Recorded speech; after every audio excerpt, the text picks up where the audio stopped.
In this video, let's see how to use a modal pop-up widget of a classic add-on plugin. First, open the Elementor editor and click on this plus icon to add a new section, and here you can choose your preferred layout. And in the left side, click on the widget and search for the modal pop-up. Simply click on it to add it in your section. And in the left side, you can see the pop-up type. Here you can choose the type like icon, button, image or text. Let's choose text. And the next one is alignment. Here you can choose your preferred alignment, and the next part is text. Here you can enter your pop-up trigger text. The next part is content. Here you can choose model title tag. The next one is model title. Here you can enter your title. The next one is model content. Add your content here. The next one is model pop-up size. Here you can change medium, large or small. Let's moving on to style area, and here you can change the padding and margin value as your preferred. Let's give 10 pixel for each side.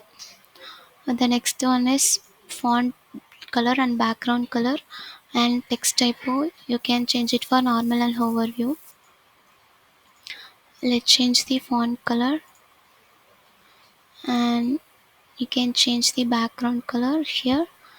And if you want to change the font family and font style, you can use these options here. Next, let's change it in the hover. Let's change the font color now, and let's change the background color for the hover. And the next part is title. Here you can enter your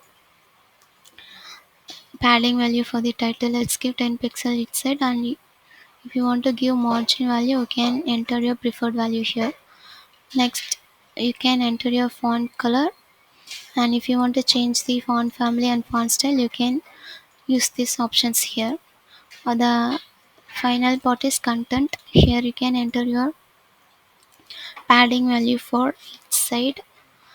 The next one is content color, and here you can change your background color for the content. The next one is alignment. Here you can change your alignment. The next one is content typography. Here you can change the font family and font style for the content. Finally, update it, and let's check it in the output.